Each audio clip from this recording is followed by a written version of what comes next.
Hi guys, I thought I would check in because we are at the end of the semester and I thought maybe being able to see you and wish you well as we finish our semester together would be helpful. I know we still have a couple days. I am going to be asking you to give me feedback about the course separate than this last official unit, but in a way this is getting to be goodbye.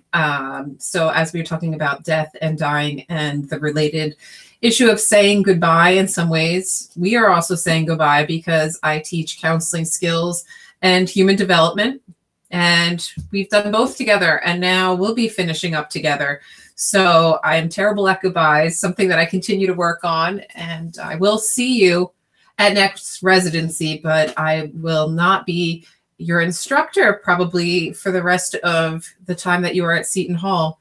I may pop in somehow in the clinical sequence, but really I teach counseling skills and human development. So this is our goodbye for us working together online. And I just wanted to say that I really enjoyed working with you all and your group. And I know that you've been working very hard the last couple of semesters and making a lot of changes. And it's been really gratifying on my end to see you successfully doing that and making a really good transition to online learning. So I hope you're proud of what you've accomplished and you give yourself a week to bask in that pride before you start your summer semester. But I did want to talk just a couple minutes about death and dying. And I know this discussion we're talking about how that relates to working with the populations you intend. So when we're talking about you working with death and dying in the room, it may not always be with somebody who's lived a long life that they can look back with, a sense of real meaning and that they've, contributed to the next generation and they've left a legacy.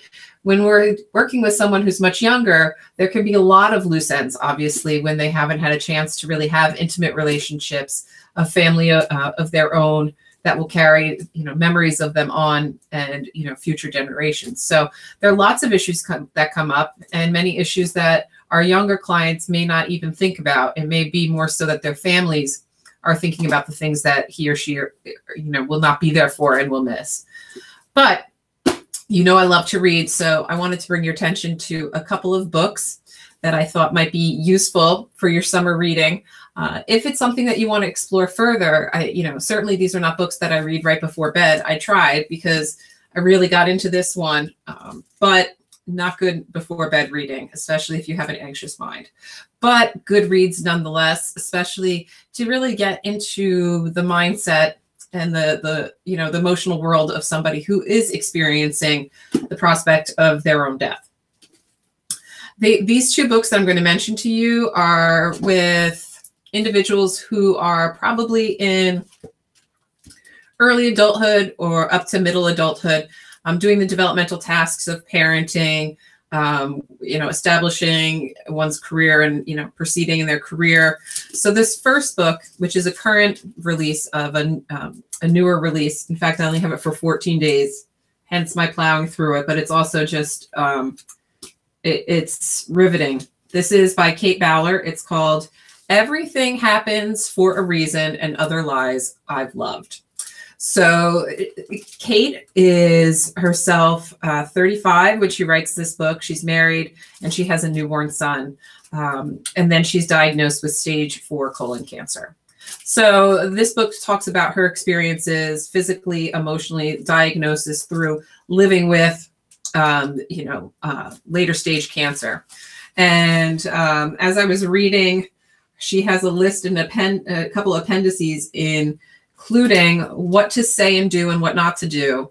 So the first appendix is what not to do, which she calls absolutely never say this to people experiencing terrible times, a short list. So these I should probably even bring up at residency when we talk about what therapists we should not say, advice giving and such things like, well, at least in my long life, I've learned that. It's going to get better, I promise. Remember that one? Everything happens for a reason. And I've done some research and so those are what not to do. Let me tell you some to do. And the one that I thought of you when I read. This one is number 6 and it is silence. right? We can't get away from it. We started the course and our time together talking about silence, didn't we? And here we are ending with silence as well. And Kate says, the truth is no one knows what to say. It's awkward. Pain is awkward. Tragedy is awkward. People's weird suffering bodies are awkward. But take the advice of one man who wrote to me with his policy. Show up and shut up. Okay, sometimes there is nothing to say. And that may even come into the room with your clients, obviously with your clients who are experiencing, real pain and tragedy. So I wanted to leave you with this. There's also another book I've read. You may have heard of this one. It's been out for a while and it's gotten a lot of press, When Breath Becomes Air. Another great book with people in the kind of this developmental stage, but tons of great stuff out there. I encourage you to keep reading, keep watching movies, keep doing things that are kind of case studies and help you understand about different people with different cultures and experiences. And I will see you online for the rest of the week, but I did want to kind of see you one last time. So I hope you enjoyed seeing my office laundry room. I did a lot of laundry and I was actually able to close the doors. There's nothing in my basement getting in the way. So as I wrap up the semester, I'm in good shape, at least with my laundry, which is how I procrastinate when I have to grade your stuff. But I want to assure you that I'm also working on that. So you should be seeing all of your grades come in this week, including that final paper of yours. I know you put a lot of work into it and you're anxious to see your grades. So that is coming soon. Any questions or concerns, please contact me and let's stay in touch through the end of the semester. And you can always feel free to shoot me an email and let me know how you're doing. So I guess it's not a hard goodbye. You can reach out to me and I do see you at your next residency. So, stop by my table and say hello. And if you're applying for the EDS, and you feel that I would be somebody who could write you a recommendation for that, I also hear from students for that. So I'm around, but you will not have to adhere to my strict TD grading anymore after this semester. So thanks for everything, and I'll see you back online.